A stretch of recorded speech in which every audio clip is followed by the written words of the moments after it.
Today we will discuss what close reading is about and what do you mean by reading with the eye of a writer. I have included IFT 2017 RC passage in chapter 7 which covers this issue and see how closely the technique of close reading matches with all the concepts of reading comprehension taught in the Wiley Cat VRC book.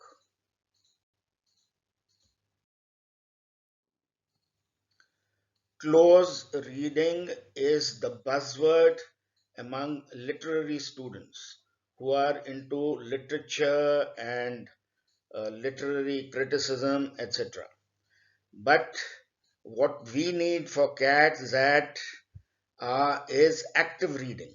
But active reading and close reading are so analogous and so matching in everything that when I saw this passage in IFT 2017, I said I must put this in my book. So let us see what let us revise the reading comprehension theory by reading this passage, and let us see what the experts say on reading comprehension. So this is obviously written by an author who has several books related to comprehension, right? So you can straight away see the relevance. So to keep myself honest and humble, I spend a lot of time in classrooms watching kids and teachers at work. So virtually, this person has written books on even comprehension at the school level. While I have seen books and the comprehension level at our school level, which is very simple. It is just at the specific questions are asked just to test you from what is stated. There is no inferential level of meaning. There is no evaluative level of meaning. But he is obviously an expert in this field, so he caters to the full market where reading comprehension comes in. So during the past decade, I have observed a transformation in the teaching of reading.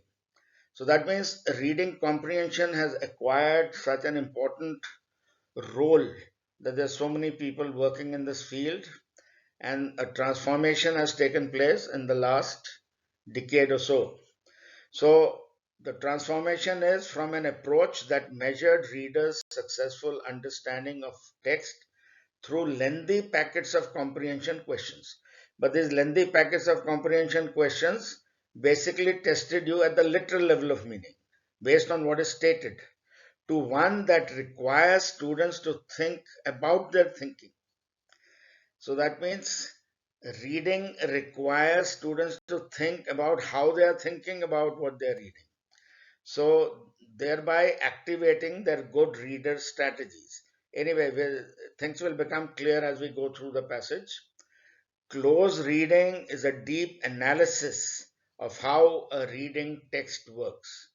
So I could reframe a statement. Active reading is a deep analysis of how an RC passage works, because you have to see how the author started, how he ends, what is his primary purpose, what are the key arguments, what is the thematic context, and so many such aspects about the passage which come at the evaluative level of meaning, where you are actually evaluating what the authors, you're not just going by what is written. So it is both a reading process and something you include in a literary analysis paper. So in our case, there's no literary analysis paper, but the RC questions test you for all that depth of analysis that you need to do, where they test you for the three levels of meaning: literal level, inferential level, and evaluative level. For further on this, there are chapters in my book which explain this. So fiction writers and poets build text out of many central components, including subject, form, so the subject matter, the form, how the thought flow is structured, and specific word choices.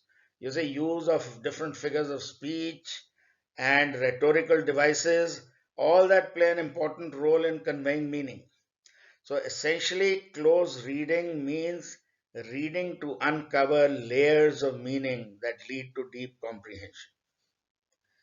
Now, this is what is the essence of reading comprehension, that when you read actively, think about what you're reading and uncover the inferential aspects, what is not saying explicitly, but what is implied, what you can evaluate, you can make a judgment as to who's the likely author, where could this kind of a passage appear, what is the tone, what is the style of his writing, and so on and so forth. So, all that leads to deep comprehension, and CAT, XAT, and such exams test you for deep comprehension.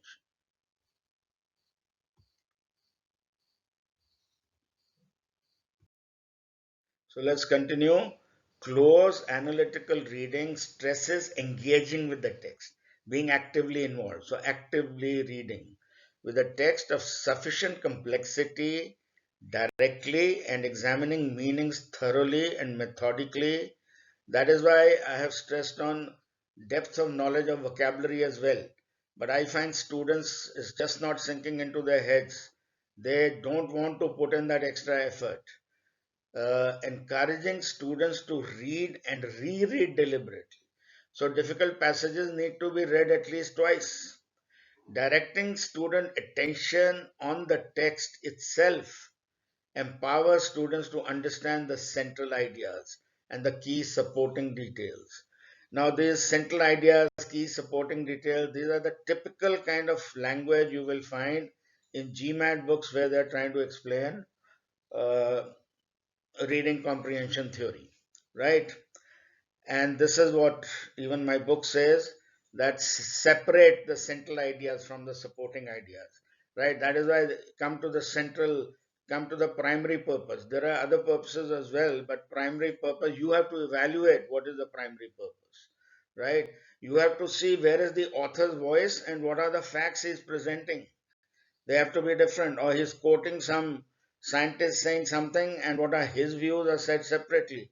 So to be able to distinguish as you read who is saying what, right?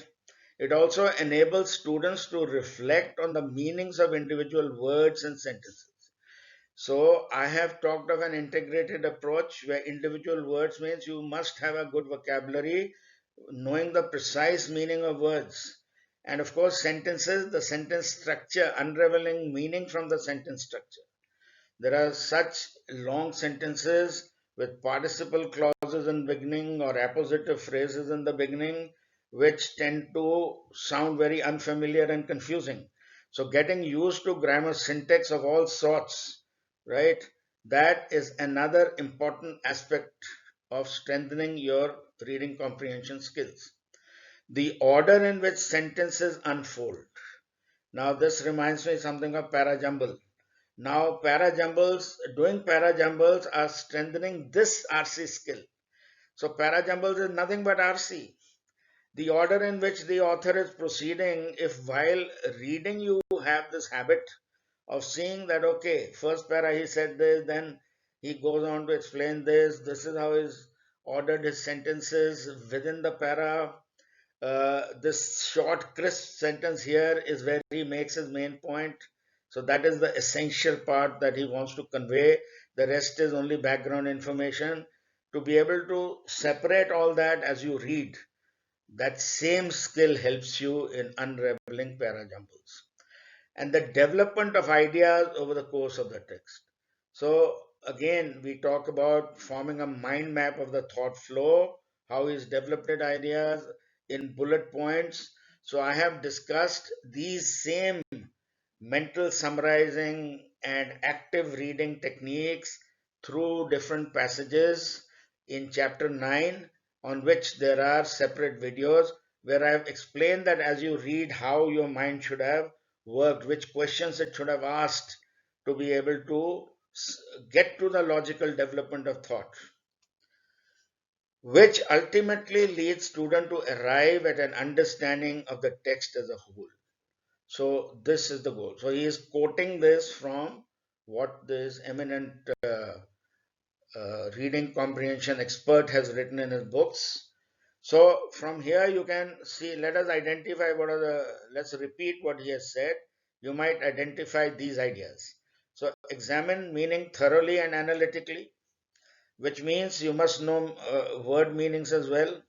If a passage says cruelly pedagogical, cruelly is the adverb modifying pedagogical an adjective. The fact that something is pedagogical, that aspect is cruel. So understanding meaning thoroughly and analytically is this: directing attention to the text. That means keeping your focus rather than digressing or distraction. One of the biggest problems students have, and which they ask me, what should I do? My mind wavers. Obviously, you're not finding the subject interesting enough. So you have to force to focus on it. Do it like you're doing a study for an exam of a subject which you don't know about. Therefore, familiarity with subject matter is also an aspect which will help you focus and get interested, and naturally, your attention will stick onto the text. Then, what are the central ideas, supporting details, which you just mentioned? Reflecting of meanings of individual words and sentences. That's what I just read earlier. Developing ideas over the course of the text. So, logical development. Notice that reader reflection is still integral to the process. That means reader has to reflect, he has to think. So active reading is thinking plus reading. And thinking by forcing yourself to ask certain questions, which will come to as we proceed in this passage. But close reading goes beyond that. The best thinkers do monitor and assess their thinking, but in the context of processing and thinking of others. So you are actually getting into the mind of the writer, under the skin of the writer, as to what was he thinking, what is his background. Okay, like we are doing this passage, we can see he is an author of reading comprehension books, he's an expert in the field, he's got wide practical experience. So when he is talking about these theoretical aspects, they are just not some vague theory on paper, he has seen them work in practice. So with these thoughts, if you're reading this passage, you will obviously think differently than otherwise. So when you close read, or let's say when you read actively, you observe facts and details about the text, that where is it likely from, who is the likely author, what is the basic subject matter, the field, is it from the philosophy of science? Oh, I don't know much about that, right? He's talking about how knowledge is acquired. Okay, you may focus on a particular passage or on a text as a whole. Your aim may be to notice all striking features of the text, right? Including rhetorical features. Now, striking, is he drawing an analogy here, right? This parallel structure, he's trying to emphasize this point here. Uh, Here he is using a metaphor, and so on and so forth. Here there's a tone of sarcasm. So all these are the striking features of a text, which include all these rhetorical features of figure of speech and other, creating a sense of drama, creating a sense of irony. All that you have to be able to absorb as you read. Your mind should be concentrated, focused. Structural elements and cultural references. So, one is how has he structured his thought, how has he arranged, how coherently, how convincingly is he presenting his argument, which are the premise, which are the conclusion, what are the assumptions he's making, and cultural references. So, there are times when in the passages you read, there's a lot of reference to history about, let's say, colonialism or what happened during, let's say, the rise of fascism, etc. Now, if you don't have background knowledge, you miss what he's referring to. So, a lot of allusions, indirect references to things are invariably there in authors' RC passages, because they assume that you are an educated layman and you are aware of these things. So, they refer to it to give it a flavor, give the whole passage and intellectual flavor so that it is for your relishment, that you enjoy it. But for you, that is the biggest problem. That is why one of the biggest hurdles to reading comprehension is poor background knowledge or lack of familiarity with the subject matter. Or your aim may be to notice only selected features of the text. For instance, oppositions and correspondence of particular historical references. So anyway, this is more related to the criticism of literary text. Either way, making these observations constitutes the first step in the process of close reading. So the fact that you are thinking about all these aspects about the writer, that okay, here he is referring to some historical fact, here he is referring to this or some author who may have said this, right, which I should have known, then I would have been able to appreciate it better. The fact that you can observe all this is the first step in the process of close reading. The second step is interpreting your observations. So let's see how we go about it. What we are basically talking about here is inductive reasoning. See, you cannot deduce from the passage that the author is a philosopher or he's not a theologian, right? But you can make an estimate. Inductive reasoning is all about assigning probability, that probably, most likely, this article has been taken from a editorial or opinion column of a newspaper. Most probably the author is not a theologian because of this kind of criticism he is leveled against theology, right? So these are all aspects of inductive reasoning. In critical reasoning questions also, both deductive and inductive reasoning apply, so you're already familiar with it.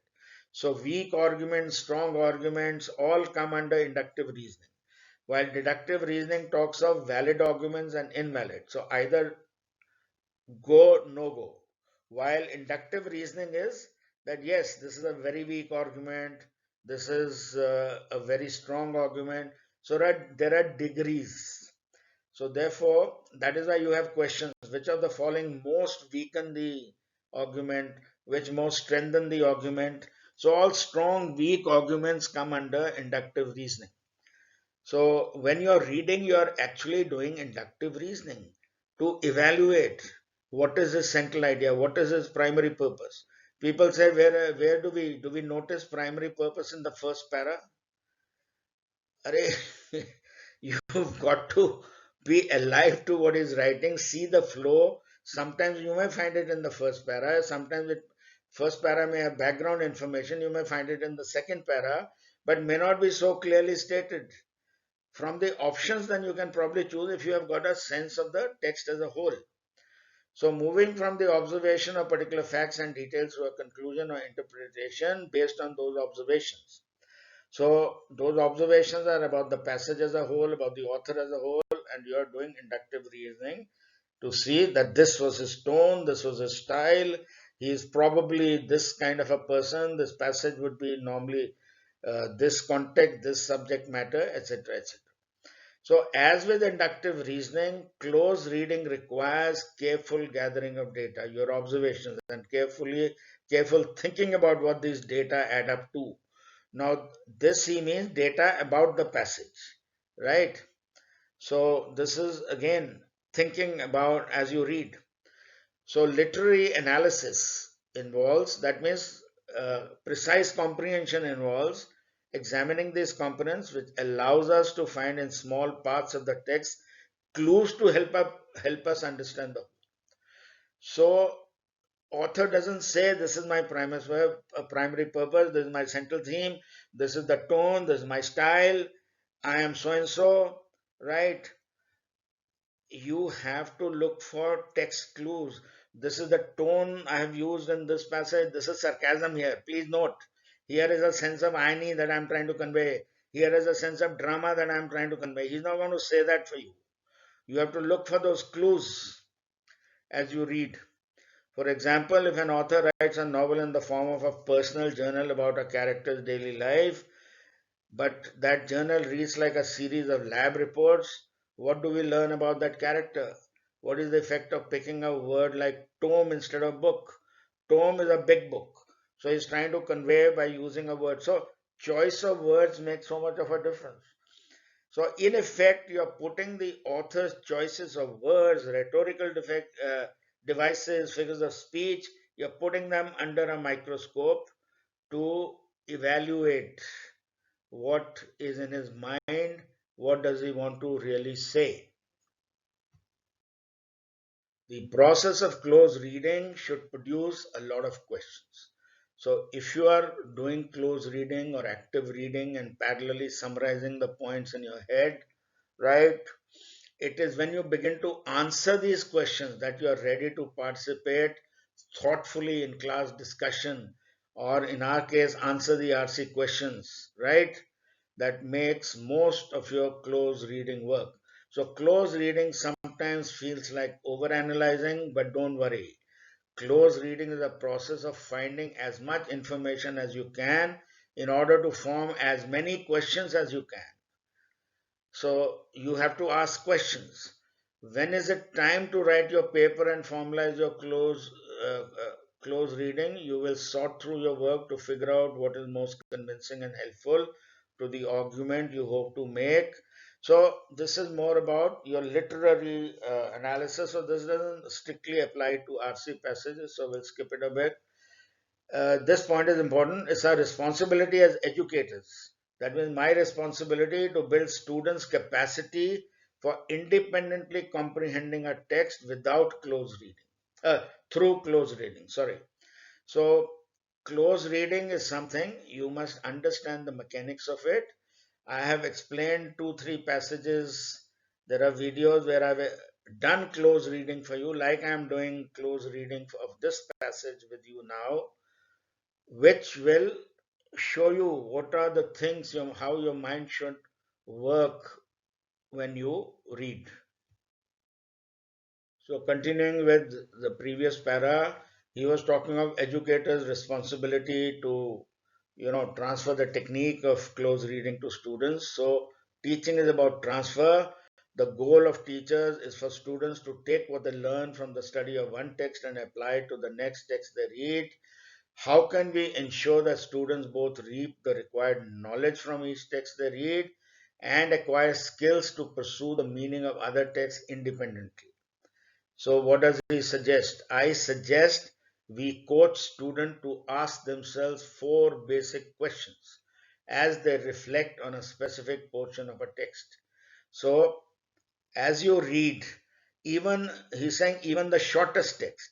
Now, shortest text that we encounter is a para summary or a para jumble in which things are jumbled, or a odd man out theta question, right?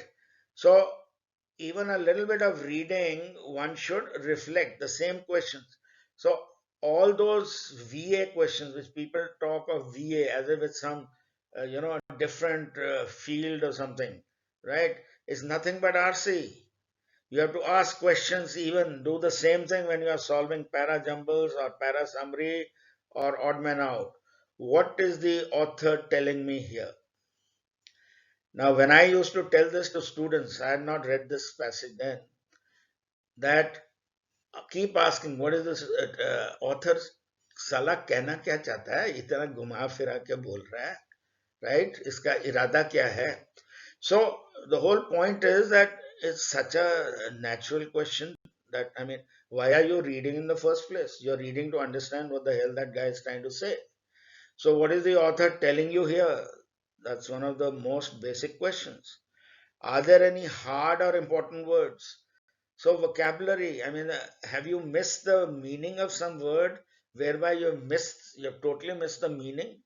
I've seen that happen. And as I have in the various videos that I posted, I've shown you that if you didn't know meaning of these words, these questions would have bothered you, and you would have taken maybe the right answer, but uh, with not great surety. Okay, so vocabulary is so important. You have to see whether this word here, what does it really mean? What is he trying to convey? What does the author want me to understand? Because an author puts in all the possible effort. A writer, His aim is to be understood. He's taken the trouble of writing, and most of you know that writing is not an easy process, right? Most of you don't have experience in writing because the education system doesn't commit, except for maybe technical writing or thesis that you submit. Okay.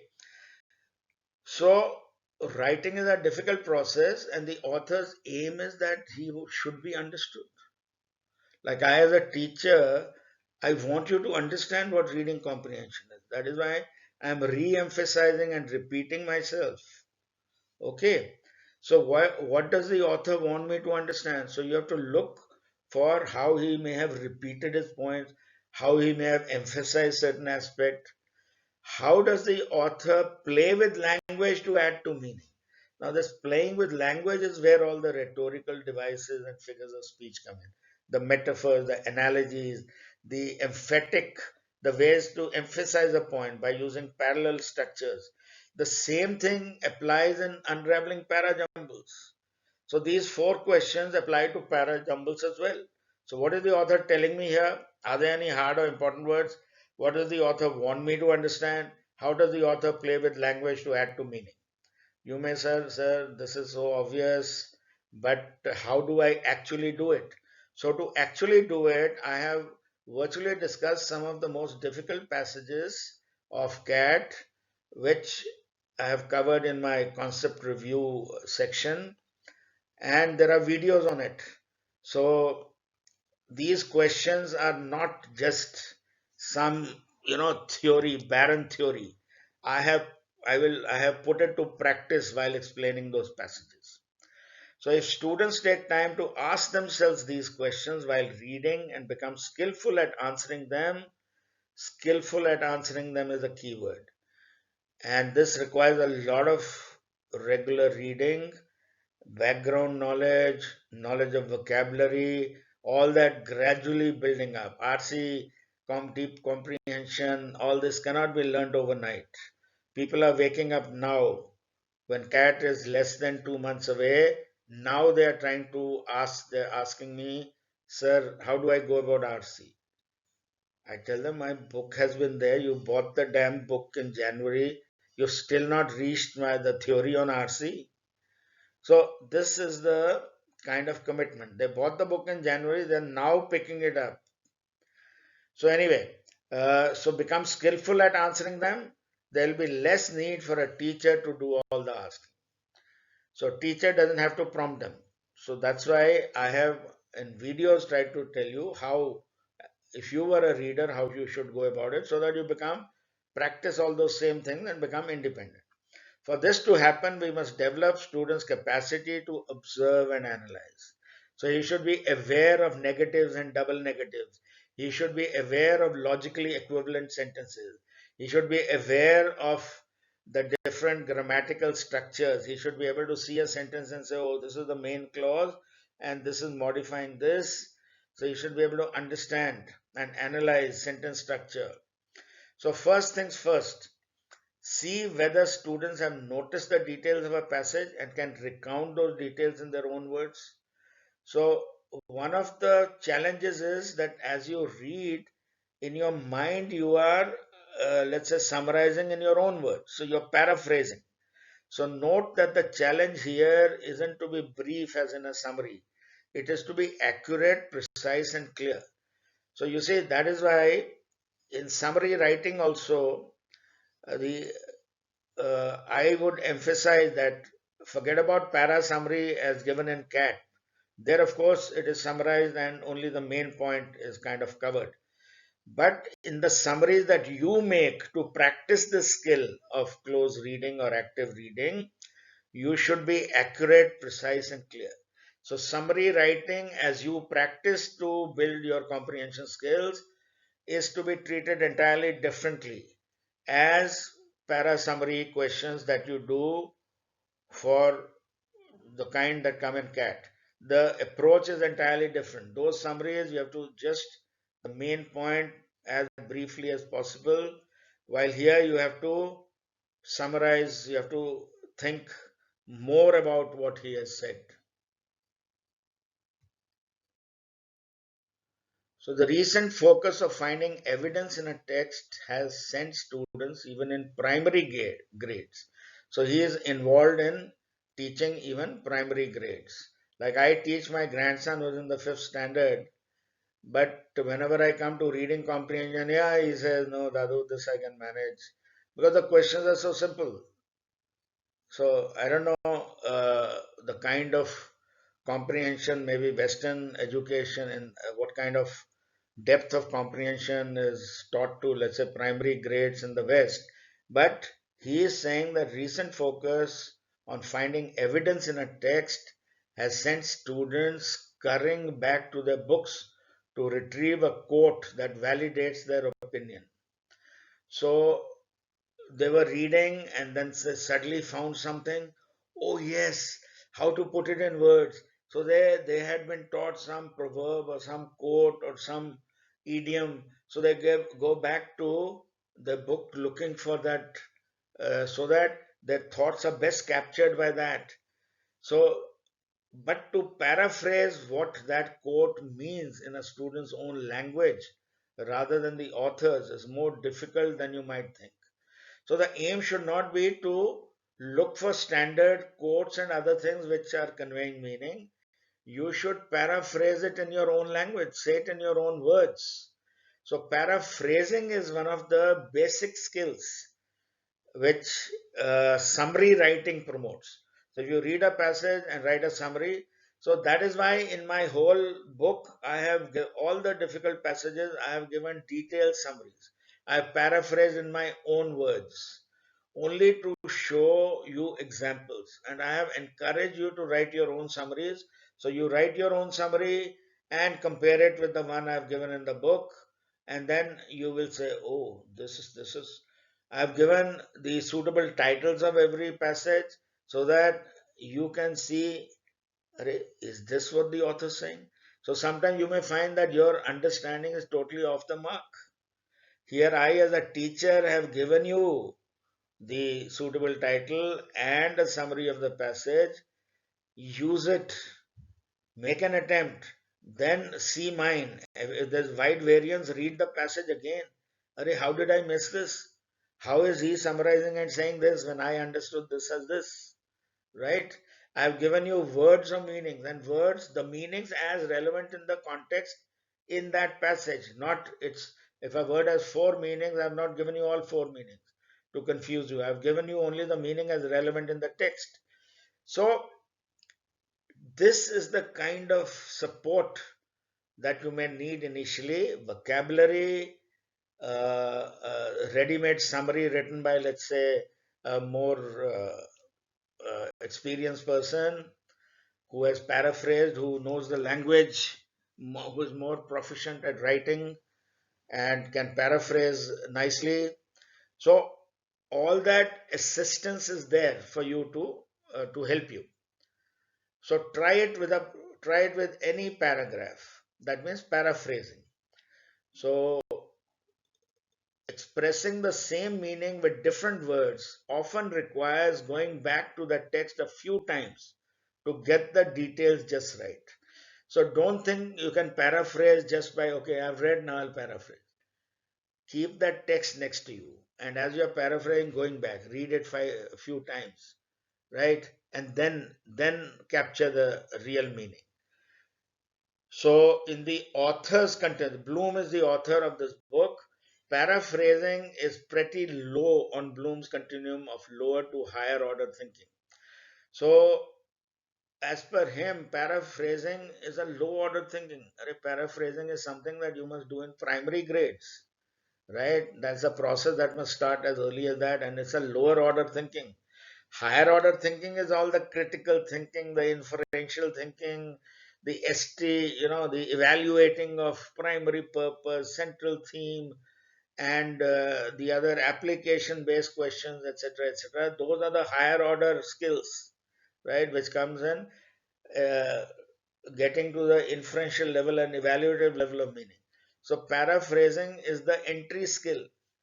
Yet, I find students avoid even attempting to paraphrase, even acquire this practice. And I don't think in school students, in Indian schools, students are given too many exercises in paraphrasing, because then the teacher will have to, let's say, if there are 60 students in a class, she'll have to actually go through 60 such written text. So the teacher's load increases multifold. So just big population, students, teacher to student ratio is a big disadvantage in our education system. The personal attention that teachers can give to individual students, right? That is why in my book I've given you a sample. Array, compare it and see for yourself, damn it. So paraphrasing is pretty low on Bloom's continuum of lower to higher order thinking. Yet many students stumble even here. And that's true for graduates in India, engineers from the brightest, the best colleges, students, the brightest students from the best public schools of Delhi and colleges of Delhi University. I have taught in Delhi for 18 years in the top institutes like IMS, Times, CL, and Alchemist, and earlier professional tutorials, right? My experience bears this out. So, this is the first stop along the journey to close reading. So, if you want to acquire the habit of close reading, or as I say, active reading or mental summarizing and all that, and asking those questions, the first step is start writing short summaries in your own words, paraphrasing. I tried this exercise in class once. It took so long that, I told them to do it at home. One odd guy did. He had not understood at all. So I gave up. So, paraphrasing, in my teaching experience, I have seen it didn't work. Maybe, the class is full of all, some good students, some not so good students, etc. While I would encourage everybody to do this, and only then can you gain this. So there are students who try to write summaries of articles that are posted on my Telegram group, etc. So that's a good thing. But then you should have somebody to tell you that this is correct, or here is a sample, compare it with it. So my book has 210 RC passages and samples are there. So if students can't paraphrase the basic content of a passage, how can they dig for its deeper meaning? So this is a question you must ask yourself. And therefore, they should put you to shame that you can't even write a summary of a passage. Okay, the second basic question about hard or important words encourages students to zoom in on precise meaning. So most of you, your attitude towards vocabulary is, I don't know which word to use. You think vocabulary is too much of a burden. Naturally, from the context, I can understand. I'm an educated person. The fact is, you're not an educated person. I'm sorry to say that. You hardly know the meaning, precise meaning of so many crucial everyday use words which educated people use. So please ask yourself whether you know the precise meaning. And therefore, I have given you those lists. I don't think you're even referring to the vocabulary lists I've so painstakingly prepared. You see, this is what really pains me at times, that having put in that effort, you are not. Now, these are not words I've written. This is Mr. Bloom's, you see, passage which came in IFT 2017. I don't even own what is being said here, but it matches with exactly everything that I've been saying throughout my 18 years and then in my book. So the second basic question about hard or important words encourages students to zoom in on precise meaning. That means if you worry about meaning of words, then only you will get to the precise meaning of what the author is trying to say. So vocabulary is important. When students are satisfied that they have a basic grasp of what the author is telling them, they are ready to move on to analyzing the fine aspects of content. Now, this obviously is like a teaching process, which And that is how you have to practice. Now, people are so worried about time. They say, sir, if I do all this, time itna lag jayega, cat mein to time nahi hota. That means you will never do it. You're not taking cat every day. You got a, let's say, 6 months to prepare. Now, of course, you have only 2 months, right? So read a passage 2 times, 3 times if required to write a summary. But the very process of your mind working in that direction, right? Even if it took you an hour to write a summary of a passage, it's worth the effort. You're gradually acquiring those skills. Don't say, "Oh, I'm not going to write a passage. I'll never a summary because this will slow me down. It will tend to make me focus so much that I'll be able to finish only one passage in cat." Right? The point is, this is all preparatory work to build to a level where the same habits, mental habits of close and active reading start happening fast. And then you'll be able to, your accuracy will improve amazingly. If earlier you did 5 passages with 50% accuracy, you'll end up doing only 4 passages but with 85% accuracy, and you'll see how difference that makes to your overall percentile.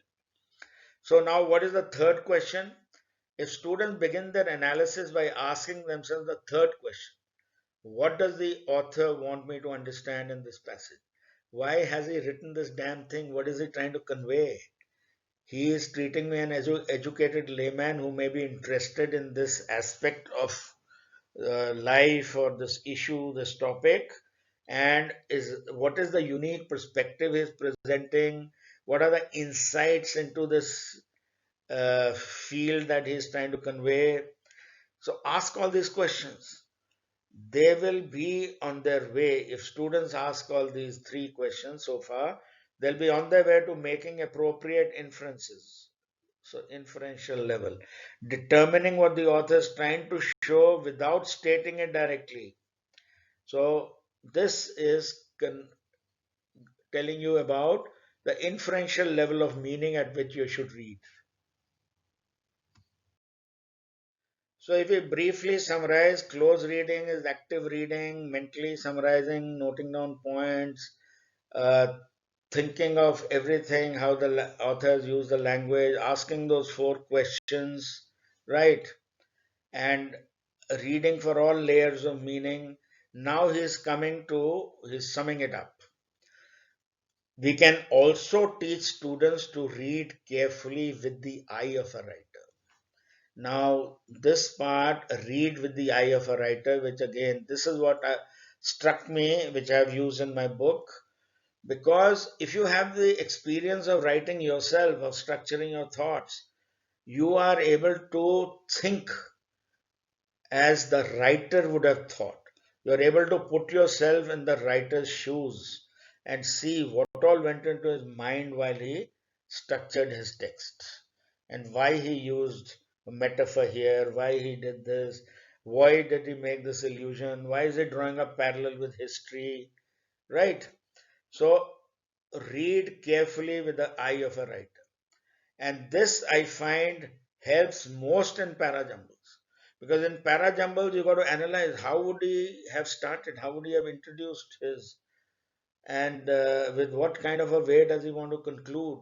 So, starting, concluding sentence by themselves, getting a sense of it is such a crucial thing. Then, of course, the grammar links, which are pretty obvious sometimes, and of course, the flow of thought, that why is he using this parallel structure? Why is he saying that it is not this but it is that also? So why is he using like not only but also, pairs of correlative conjunctions, etc., etc.? So read carefully with the eye of a writer, which means helping them analyze craft, the craft of writing. Writing is not a standard. I am actually shocked by teachers who, teach students specific to general, general to specific, and give them patterns by as if it is a craft, gentlemen. Writing is not following some fixed formulas. each writer employs his craft which he acquires with experience. So, how a text is written is as important as the content itself in getting the author's message across. So, his craft of writing, his style of writing, the use of again rhetorical devices and emphatic ways of emphasizing, etc., etc. Okay. Uh, so, I would like to sum up by saying that the message should be read actively and read with the eye of a writer, get into his, get under his skin, get into his mind, and see what is he thinking while he's writing. So, just as a movie director focuses the camera on a particular detail to get you to view the scene the way he or she wants you to, the author plays with words to get you to see a text their way. So he's trying that hard, the author's trying that hard, and you are, let's say, if I'm a movie goer and I miss out all the cinematography effects that the director is trying to, put into it, then I'll miss the meaning, I'll miss the, uh, the message the director wanted to convey through the movie. Similarly, in so now see how this writer has given you a comparison with a movie and a piece of writing. How you comprehend in the case of a movie, and how a director uses cinematography, and how a writer uses rhetorical devices or words or etc. to convey their meaning.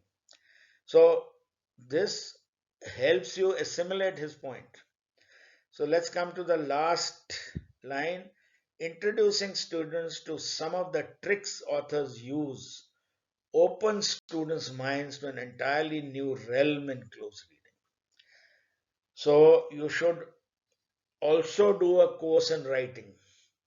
If a writer is told, put your message of put your message up front, that get to the point as early as possible. Or sometimes he is told that build a little suspense, right? And then come to the main point. Okay, use parallel grammatical structures for emphasis. So all these tricks, these rhetorical devices, you should be aware of.